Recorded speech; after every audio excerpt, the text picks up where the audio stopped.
section of the mood lecture. Okay.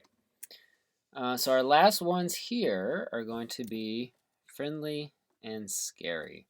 I grouped these two together because they're sort of opposites of each other, kind of like how calm and action are opposites, or busy and calm are kind of opposites. So yeah, they kind of go well together. So you'll see that as we start to look at some examples. Okay, so let's start with friendly. Friendly, basically childlike.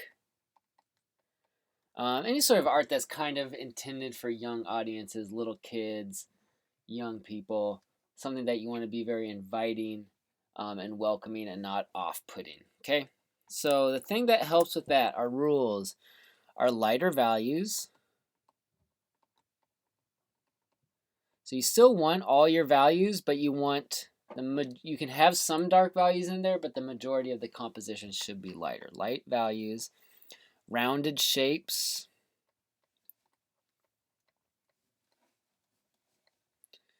and the use of pattern. I've seen some people use pattern well already in your projects, so it might be a check pattern, might be polka dots, whatever. Patterns like comforting to a viewer.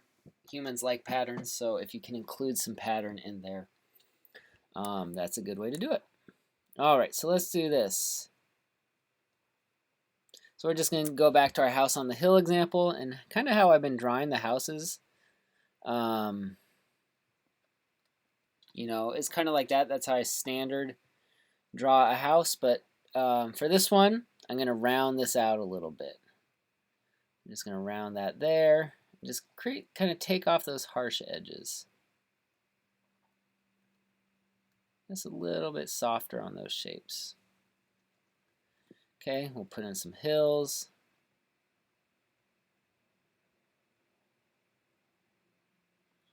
There we go. Okay, some nice round meandering path. Okay, let's put a tree in here. So I could draw a tree like this. So remember, it's not what we're drawing, but how we're drawing it. So this is how I might normally draw a tree if it's for just, a sketch in my sketchbook or a comic book, whatever. But since I'm trying to make this a specific mood, childlike, friendly mood, same thing here with the chimney, let's draw this a different way. There we go. Okay, we'll put a few nice fluffy round clouds in here as well.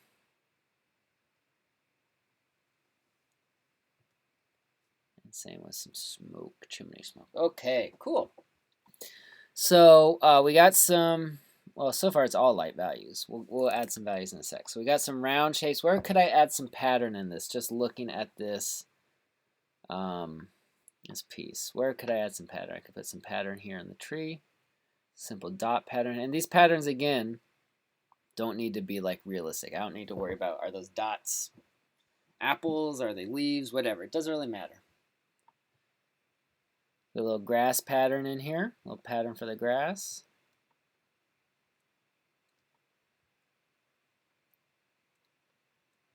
Yeah, I don't usually use pattern too much in my work, but I think it can be really interesting. And I've seen some of you guys use it already on your projects. So if you have used it already, continue to try and mess around with it, see if you like it. Put a little checker pattern here for the roof. There we go. Okay. Okay, let's add some value to this. So we said mostly light value, so I'm just going to start with the light value there. A little bit darker for all this stuff.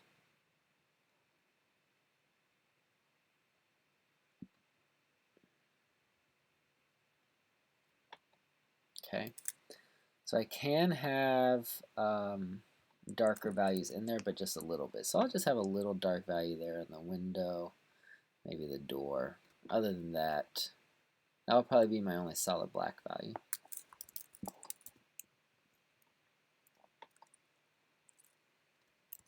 Okay, so you see here most of these values are lighter values. A little bit of that dark value, but you want the lighter values to dominate. And when we get to scary, you'll see it'll be the opposite of that.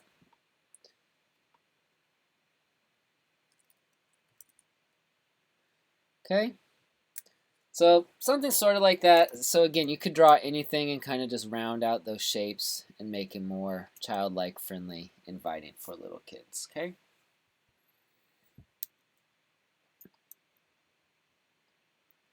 All right, now let's do scary. So I mentioned some artists, you know, make a complete living just drawing this one kind of mood or one style. So you'll see, you know, children's book artists that just only do their art for little kids, or horror artists, scary, horror, anything along those lines. There are artists that just, you know, do all horror style art. So for this project, I want you to try a bunch of different stuff and then kind of see what comes easiest and what you enjoy drawing the most. And that can kind of, you know, inform future projects or also inform the style you may do for the final project. Okay, so to get that, the number one thing are dark values. And especially the use of black. Solid 100% black. This is like, you know, you can walk down your street going home in the middle of the day and everything's normal. But that same street that you walked down 100 times, if you walk in the middle of the night and it's dark and there's shadows everywhere and things are moving and rustling, you're going to have a very different emotional, you know, response to that situation. Dark values, the use of black and weird / angular shapes.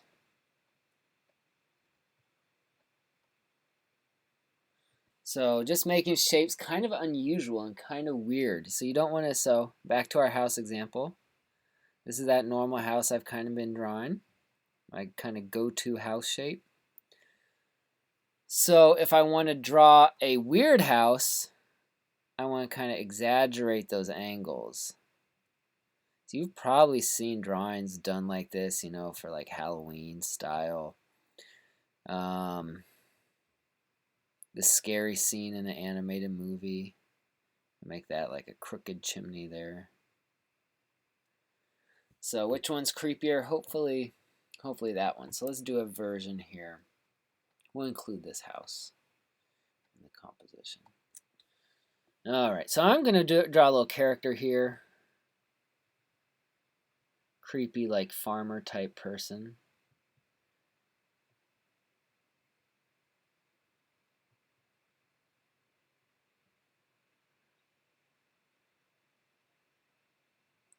And make him holding a little like pitchfork type thing and exaggerate the points of that.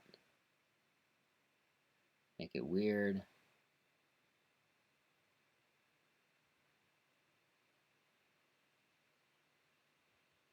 So all these principles too can be used, you know, they're used a lot in character design. So if you're ever designing characters for a video game or a movie, animation, comic book, something like that, you can use these same ideas. Okay, I'm going to put my weird house here kind of in the background.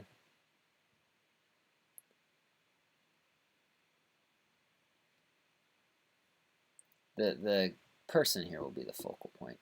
We'll just have this here in the background. So what kind of smoke? I don't want to draw our nice fluffy smoke. That looks kind of out of place, right? So let's draw some weird angular smoke. There, that's better. Okay, what kind of tree am I going to draw? Am I going to draw a nice fluffy round tree? No. Start here with some weird angles for this tree. You've probably seen trees drawn like this. We're going to draw the dead tree with you know, weird gnarled branches coming off at different angles.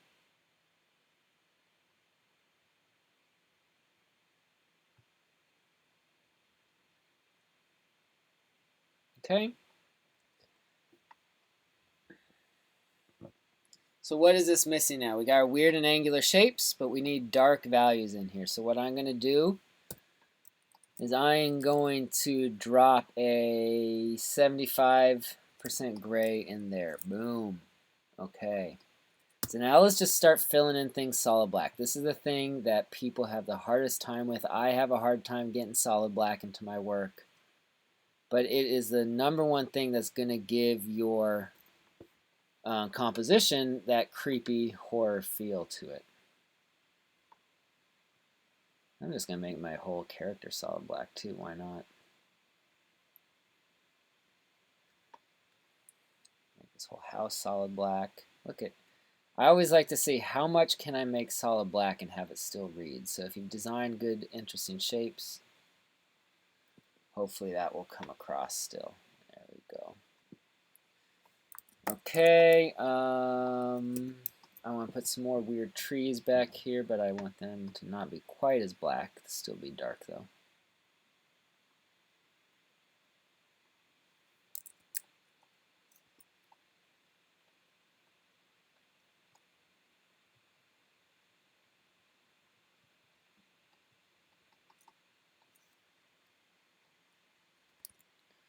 Nice. Okay, so is this looking creepy to you guys? Hopefully. Where is, I want to see.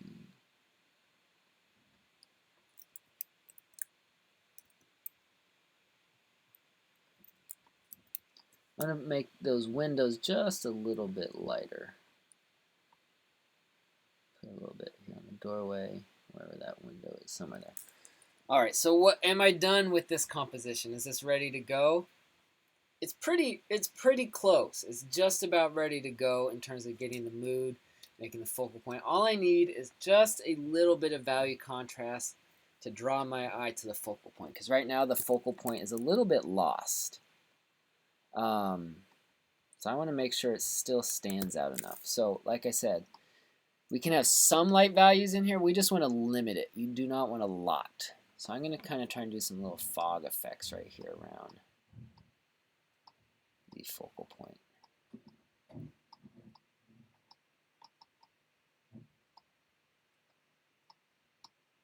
Okay, now we got some cool hazy fog in there. There we go. So got weird shapes, got a lot of solid black, and angular shapes as well. So that's it for scary and horror. It's a fun one to try. I suggest trying that. There's our friendly one. Let's look at some examples here. Okay, I'll show you this one in a sec. Let me start with this one. So this is the artist Mike Mignola. He is an artist. He created Hellboy, if anyone's familiar with that character. He has made his whole career off of drawing creepy horror-style comics, designing creepy monsters, and stuff like that. So, again, some artists really just fit within one mood. Some artists do all different moods. But here, look how much of this composition is solid black. Probably, 75% of this is just a solid black, solid black, solid black, all over the place. And he gives just enough of lighter values to let us know what the different shapes are in here. Weird statues, we got some tentacles coming out, and then the lightest value. The only bit of light value is right there on the focal point. But really well done. Here's a shot from a Batman animation. And again, see, here's these tree branches. I'm not like making these up. You'll see these all over different animations and in different illustrations. So in film, you have to do it differently to kind of get that creepy vibe for the 1989 Batman. Then you have to do it with lights and camera exposure. So, but you're trying to achieve the same thing with that heavy use of black and shadows. And what's kind of fun too is for happy movies. So you'll see a lot of times in Disney movies, they do have the scary scene in a Disney movie, okay, where they take those things. So these two shots are from Bambi, I believe. So this is the scene in the movie where, there's a thunderstorm and it's kind of a creepy scene in the movie. It's overall a friendly, fun movie, but when they want to display that creepy scene, they'll use those things. So really cool tree shapes here to get some creepy looking trees. Use of dark values. So this one's kind of weird because I got the cute little mouse and cute little rounded shape for the mushroom, but it's portrayed with those darker values. So obviously these moods get more complicated. You can combine moods and do different things like that. Here's just a nice use of black here.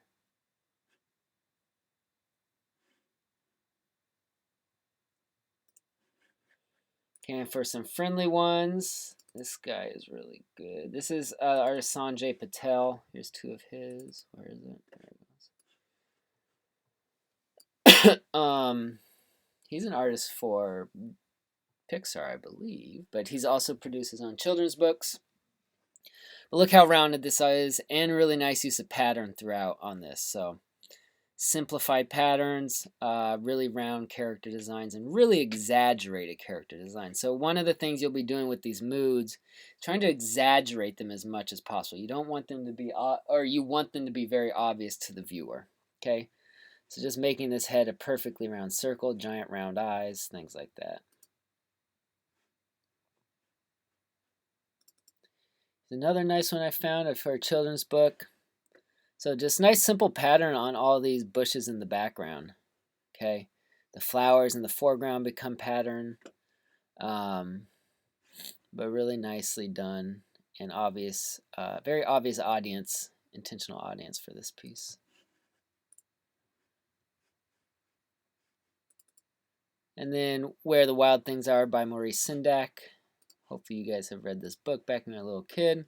But just the way the boat's rounded, the way the sails are rounded, these characters are all pretty rounded. Even though they have their creepy like horns and claws and stuff, it's kind of adding an element of danger to a piece of work that's overall designed for a kid. But then I like the pattern on the monsters' bodies, just kind of the stripes and texture and pattern in the grass and stuff like that. All right, so again, I will be looking for you guys to clearly illustrate these moods in your projects. So experiment and practice with different moods and see what you can come up with and see what's hard, see what's easy, and see if you can clearly portray those moods to the viewer. Okay?